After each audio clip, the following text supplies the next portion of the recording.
आज शुरू कर रहे हैं अपन अध्याय 13 प्रायिकता। इस अध्याय में एक एक नंबर के 3 प्रश्न आएंगे और एक प्रश्न 2 अंकों का है। ऐसे कुल 5 नंबर की ये हमारा चैप्टर है।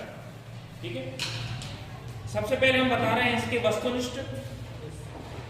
तो पहला वस्तुनिष्ठ हमारे पास है कि यदि और भी 2 घटनाएं इस प्रकार हैं कि पहला वाला वस्तुनिष्ठ है कि यदि और भी 2 घटनाएं हमारे पास इस प्रकार है कि P A अपॉन B बराबर है P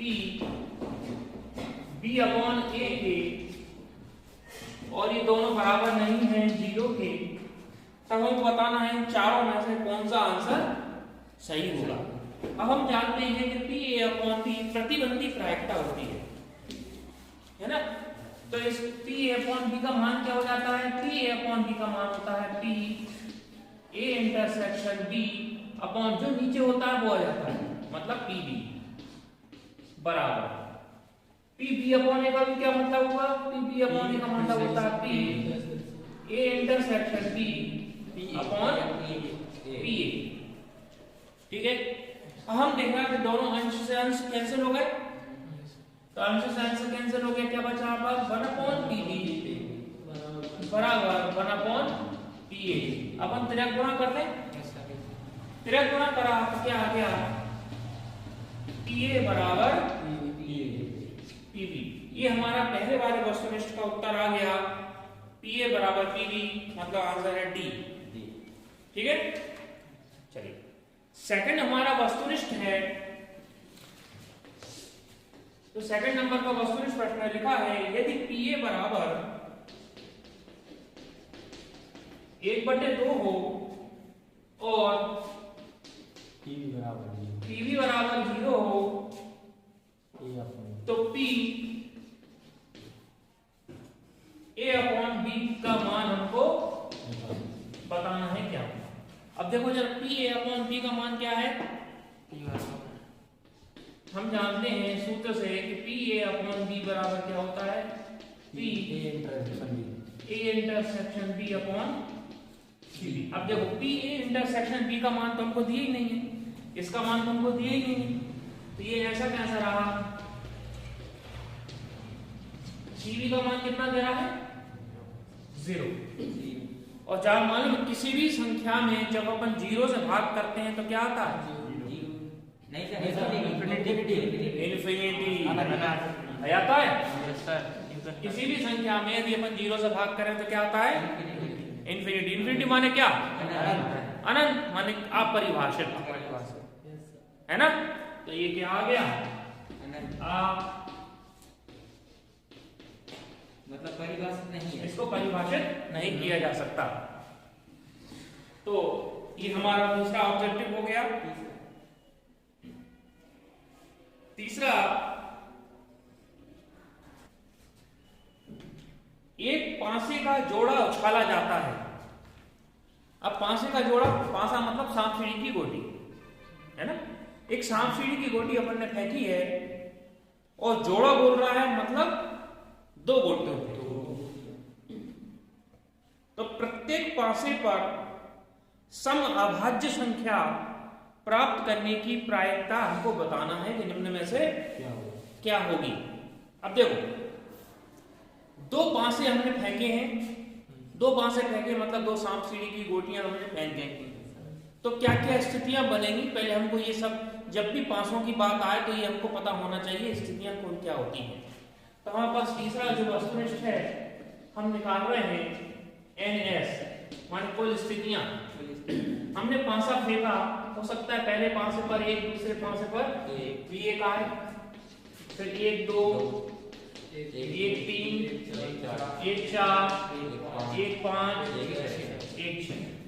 हो सकता है 2 1 2 2 2 3 2 4 2 5 2 6 3 1 3 2 3 3 3 4 3 5 3 6 4 1 4 2 4 3 4 4 4 5 4 6 5 1 5 2 5 3 5 4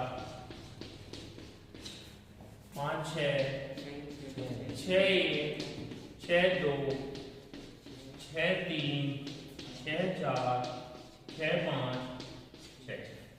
कुल स्थिति हमारे पास आती है कितनी? 36। अब हमसे पूछता है कि वो NA माने हमसे वास्तविकता है क्या पूछना चाह रहा है ये बता रहा है। हमसे कह रहा है प्रत्येक पासे पर सम अभाज्य संख्या। अब अभाज्य माने क्या होता है? ऐसी संख्या जो केवल स्वयं से घटती है और किसी संख्या से नहीं घटती। प्रत्येक पासे पर मतलब दोनों पासे पर आना चाहिए, सम आना चाहिए। और कैसा सम आना चाहिए? अभाज्य। जरा ध्यान से देखो कि दोनों पासों पर सम आ रहा है। दो कौन कहा? देखो 1 2 3 4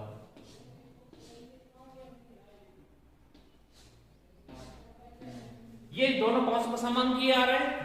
लेकिन अभाज्य, अब अभाज्य देखो, मान लीजिए अभाज्य केवल क्या है?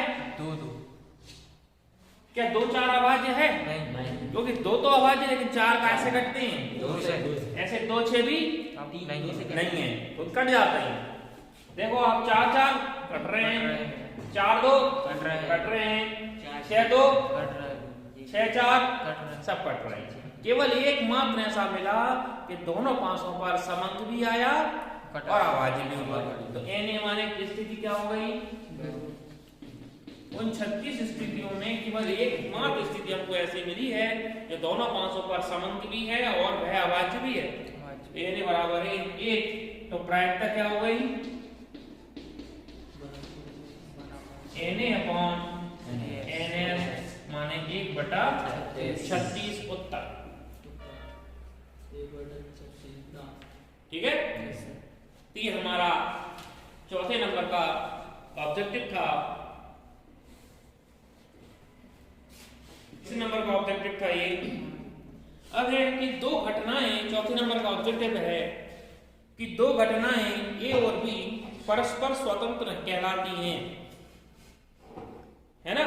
यदि अब देखो स्वतंत्र घटनाएं और परस्पर अपवर्गी घटनाओं में क्या अंतर है?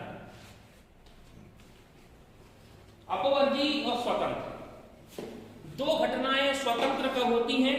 जब दोनों घटनाएं घट रही हैं, लेकिन किसी भी एक घटना का घटना दूसरी घटना के घटने से प्रभावित नहीं होता। समझ में आ रही बात? एक घटना मान लीजिए कि तुम में से कोई दो जने स्कूल आ रहे हैं, दो जने स्कूल आ रहे हैं, ठीक है? तो पहले तुम अपने घर से चले, थोड़ी देर बाद तुम अपने घर से चले, है ना? समझ आ रही बात? तो तुम यदि आ रहे हो तो तुम आओ या नहीं आओ कोई फर्क नहीं पड़ रहा। समझ आ रही बात? और तुम यदि आ रहे हो तो तुम आते हो या नहीं आते हो फर्क नहीं पड़ता। लेकिन आ रहे हैं दोनों ही आ रहे हैं और दोनों का साथ आने से हमें कोई फर्क नहीं पड़ता। समझे आगे बात आ रही? तो ऐसी घटना, कोई दो ऐसी घटनाएं हों जो घटित हों और उनमें दोनों घटनाओं में से किसी भी एक के घटने से दूसरी घटना पर प्रभाव ना पड़े, तब ऐसी घटनाएं स्वतंत्र कहलाती हैं। क्यों? क्योंकि भाई तुम दोनों की मित्रता ही नहीं है, तुम्हारे रास्ते अलग अलग है, तुम्हारा आना अलग है, तुम्हारा जाना अलग है। तो तुम यदि दोनों आओ तो वेलकम, और नहीं आओगे तो कोई फायदा भी नहीं है फिर तो। उससे क्या है, और बच्चों की पढ़ाई पर कोई प्रभाव नहीं पड़ेगा। तो ये घटनाएं स्वतंत्र कहलाती हैं। अब अपवर्जी क्या होती हैं? अपवर्जी घटनाएं ये होती हैं, मान एक दूसरे की पूरक। अपवर्जी माने पूरक, के साथ वो आएगा तो मैं नहीं आऊंगा, दुश्मन। समझे बात? दो लोग ऐसे हैं कि साहब आज ये स्कूल आएगा तो फिर मैं नहीं आऊंगा, और मैं आ जाऊंगा ये स्कूल नहीं आएगा, है ना। मतलब दोनों में से कोई एक ही आ रहा है, मतलब घटना एक ही घट रही है, ठीक है ना। उसमें देखो इसमें दोनों साथ साथ नहीं है, इसमें कोई एक ही है।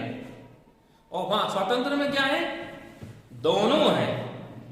समझ में आ रहा है अंतर अपवर्ती और स्वतंत्रता में क्या अंतर है ना। अब हमसे ये कह रहा है कि दो घटनाएं ए और पी स्वतंत्र हैं, तो फौरन हमारे दिमाग में आ जाना चाहिए घटना ये स्वतंत्र है, मतलब दोनों घटेंगी और दोनों अलग अलग घटेंगी, है ना। कोई प्रभाव नहीं, मतलब दोनों घटेंगे, है ना। तो पहला इसका ऑप्शन है कि ए और बी परस्पर अपवर्ती हैं, तो संभव ही नहीं। जब घटना स्वतंत्र है तो अपवर्ती हो ही नहीं सकती। क्लियर। दूसरा, अब ए को पहले तीसरा देख लो, पी ए बराबर पी बी, है ना। तो जब दो घटनाएं स्वतंत्र हैं, जब वे अपवर्ती, देखो दो घटनाएं स्वतंत्र हैं, क्लियर, तो वे आपस में बराबर कैसे हो गई? दोनों अपने मन के मालिक, वो नहीं आएगा बीच में लौट जाए। तुम आना हो तो आओ, नहीं तो हम तो भैया जा रहे हैं, क्लियर। तो दोनों बराबर हो ही नहीं सकते। चौथा तो साहब है ना, P A plus P B बराबर 1, तो दो घटनाओं का जोड़ कभी एक होता ही नहीं है, क्योंकि घटना का घटना और ना घटना बराबर 1 के होता है। देखो प्रायिकता का पहले सूत्र होता है, किसी घटना का घटना और उस घटना का ना घटना, इन दोनों का योग 1 के बराबर होता है। और वैसे पूरी प्रायिकता का मान 1 अथवा 1 से छोटा होता है। प्रायिकता का जो भी मान आता है अधिकतम 1 आता है ना, 1 से बड़ा प्रायिकता का मान कभी नहीं आएगा।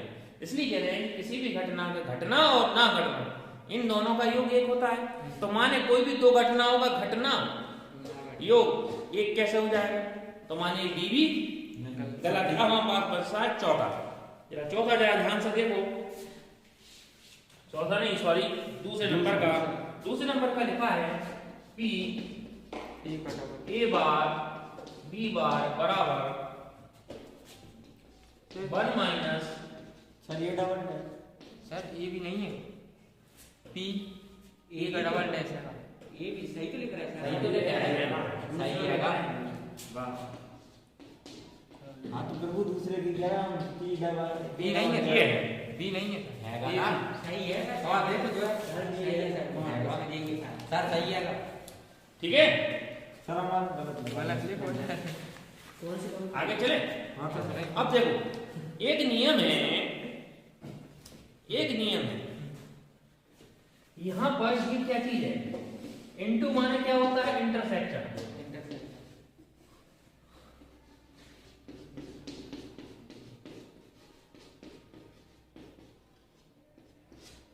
P A dash into B dash बराबर होता है P A dash intersection B dash, ठीक है। ये आप अपने दिमाग में रख लो। अब देखो दो घटनाएं स्वतंत्र होंगी, है ना, दो घटनाएं स्वतंत्र होती हैं, तो उसका नियम होता है कि कोई भी दो घटनाएं स्वतंत्र होंगी तो P of A intersection B बराबर होता है P A into P B के। दो घटनाएं स्वतंत्र होती हैं तो P of A intersection B बराबर होता है P A into P B, ठीक है। तो यदि मैं इस पर डैश लगा दूं,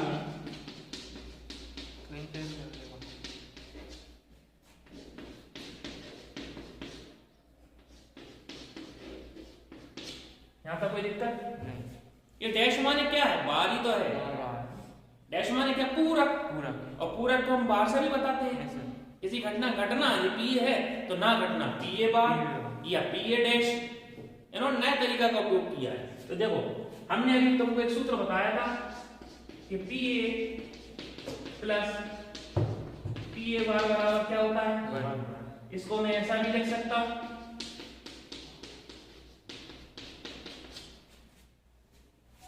तो पी ए बार बराबर क्या हो जाएगा, पी ए डैश बराबर क्या हो जाएगा, 1 माइनस पी ए, पक्षांतर करो ना, तो पी ए डैश बराबर क्या हो जाएगा, 1 माइनस पी ए। इसको मैं ऐसा नहीं लिख सकता,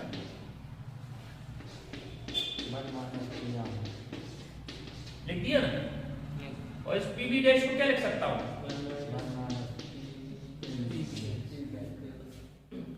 यही सिद्ध करना था हमको, देखो जरा आ गया।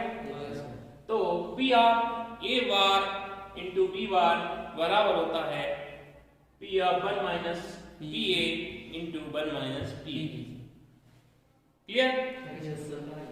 हाँ।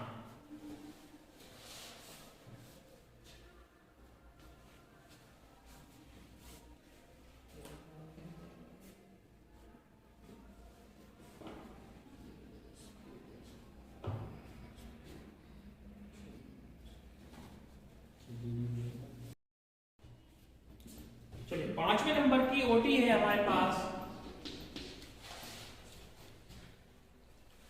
कि दो घटनाओं ए और बी को परस्पर स्वतंत्र कहते हैं यदि, अब देखो दो घटना है, एक है ए और दूसरी है बी, इनको स्वतंत्र कहते हैं यदि ए पहली वाली घटना दूसरी वाली घटना का सबसेट होती है।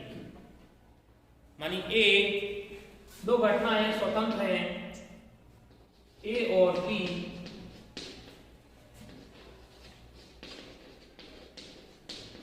स्वतंत्र होती हैं यदि ए सबसेट होती है बी की। ठीक है, ए बी की उपसमुच्चय है।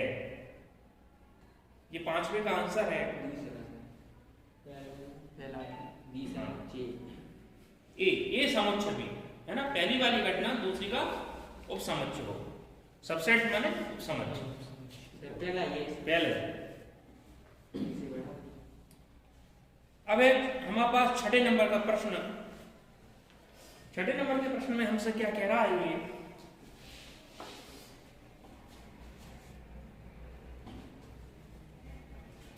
कि P A अपॉन B यदि बड़ा है P A से,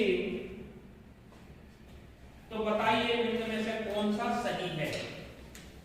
अब देखना, P A अपॉन B बड़ा है P A से, तो P A अपॉन B बराबर क्या होता है?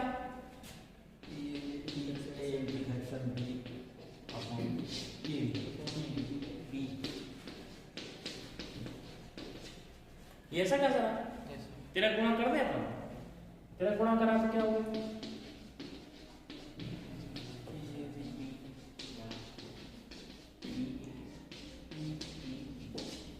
यहाँ तो कोई दिक्कत नहीं, तेरा गुणा कर दिया अपन ने। अभी कहा नीचे पी भी था, अपन नीचे क्या ले आए? पी ले आए।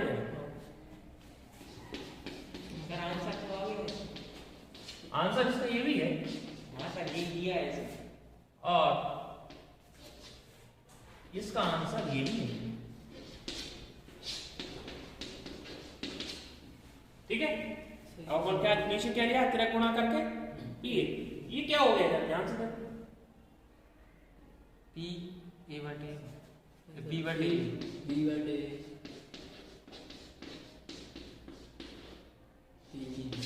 देखो ये आंसर है कोई? ये है सर, ये भी है सर, दोनों। हाँ सर, पहला यही है। तो मेरा पहला वो नहीं है, क्यों नहीं है वो पहले वाला? यही है सर, वो बटे में है सर। वो सर यहाँ पर लेस देन का साइन लगा है। वो सर इधर ही हो रहा है सर। समझ आ रही बात? सर मैं समझ रहा था तुम कह रहे थे कि आंसर है। यदि ऐसा दिया होता तो ये सही था, लेकिन उसने क्या किया? चिन्ह घुमा दिया है, इसलिए वहां सही नहीं है, ये वाला सही। समझ आ रही बात? छोटा हो गया था। हाँ। ये बड़ा है। अगला हमारा ऑब्जेक्टिव है और मतलब जो कि और भी दो घटनाएं हैं और इस प्रकार है वो घटनाएं कि PA plus PB minus P A और B बता रहा हूं। बराबर पीए हो तब हमें बताना है कि निम्न में से कौन सा सही है। अगला क्वेश्चन है हमारा PA plus PB minus P A और बी बराबर पीए हो, तो हमको बताना है कि इनमें से कौन सा प्रश्न का उत्तर है। चलिए अब पीए प्लस पीबी पी और माने होता है इंटरसेक्शन, ठीक है ना, और या माने यूनियन, या माने यू, ठीक है ना, यूनियन।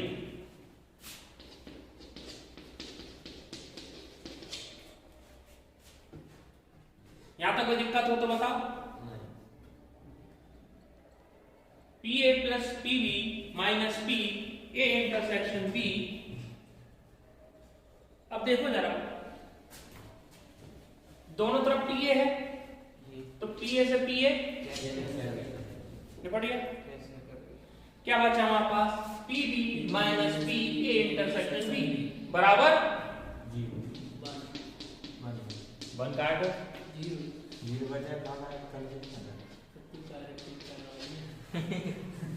पक्षांतर करिएगा तो इधर जाके काय की हो जाएगी धन की।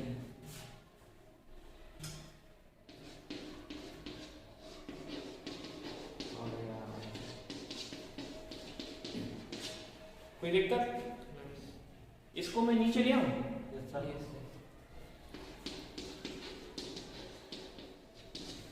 नीचे क्यों आए? रुक जाओ, क्यों नीचे आएगी पता पड़ जाएगा। दिखाए के बराबर होगी सर पी बी अपॉन ए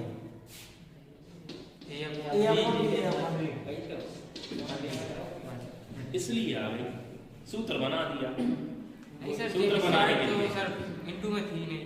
हाँ सर इससे बटे में कैसे आ गए सर? पर अरे अपन बराबर तेरे गुणा कर लिए, नीचे आ गई। अच्छा सर एक के साथ छोड़िए। हाँ एक इनटू में थी। हाँ तेरा गुणा बोलते हैं इसको। Yes sir. तो ये पी अपॉन, देखो ये कोई आंसर है क्या नहीं इसमें? सर सेकंड वाला आंसर दे ऊपर है मतलब। चलिए अगला प्रश्न है हमारा, रिक्त स्थानों की पूर्ति कीजिए। पहला रिक्त स्थान है, यदि ए और बी परस्पर अपवर्ती हैं तो P of A intersection B का मान कितना होगा। अब देखो दो घटनाएं परस्पर अपवर्ती होती हैं, है ना, तो जब दो घटनाएं परस्पर अपवर्ती होती हैं तो याद रखो कि उन दोनों में परस्पर अपवर्ती मतलब क्या होता है? एक दूसरे की पूरक। तो जब एक दूसरे की पूरक है तो उनमें कुछ कॉमन मिलेगा? कुछ नहीं मिलना कॉमन। तो ए इंटरसेक्शन बी बराबर होता है फाई के। दो घटनाएं परस्पर अपवर्ती होती हैं तो ए इंटरसेक्शन बी बराबर क्या के होता है? आई के, माने रिक्त। और जब इसकी प्रायिकता निकालेंगे तो जब ये रिक्ति है तो रिक्त की प्रायिकता, खाली की प्रायिकता शून्य। तो दो घटनाएं परस्पर अपवर्ती हैं तो इनकी प्रायिकता का मान सदैव शून्य के बराबर होता है। दूसरा हमारे पास है सर इसमें सर प्रायिकता कुछ ही नहीं। पी मान प्रायिकता, पी मान प्रायिकता जुड़ी तो पी जुड़ी है ना। अब अगला हमारे पास रिक्त स्थान है कि दो घटनाएं ए और बी परस्पर अपवर्ती हैं तो ए यूनियन बी का मान काय के बराबर होता है। तो जब दो घटनाएं परस्पर अपवर्ती हैं तो दोनों घटनाओं का यूनियन उन दोनों घटनाओं के योग के बराबर होता है। तो ये हमारा हो गया दूसरा वस्तुनिष्ठ नहीं, दूसरा लिंदा ब्लैंक रिक्त स्थान। तीसरा है कि यदि किसी एक घटना का घटित होना की सूचना दूसरी घटना के घटित होने पर कोई प्रभाव नहीं डालती तो ऐसी घटनाएं कहलाती हैं स्वतंत्र। समझ में आ गई बात? किसी एक घटना का घटित होना दूसरी घटना के घटित होने पर कोई प्रभाव नहीं डालता तो घटनाएं क्या कहलाती हैं? स्वतंत्र घटनाएं कहलाती हैं। चौथा है, एक पासे को उछालने पर विषम अंक आने की प्रायिकता होगी। अब देखना, एक पासा अभी अपन ने फेंका, कुल संभावना क्या हुई? एक आएगा, दो आएगा, तीन आएगा, चार आएगा, पांच आएगा या छह आएगा। और इसमें से विषम अंक आने की प्रायिकता, विषम अंक कितने हैं? 2 तीन है सर। विषम अंक 3, 1 3 5 तो तीन हो जाएगा। तो कितना हो गया प्रायिकता? कुल 6 विषम अंक आने की प्रायिकता कितनी हो गई? 3/6 माने 1/2 इसका उत्तर। तो ये हमारा रिक्त स्थान कंप्लीट हो गए।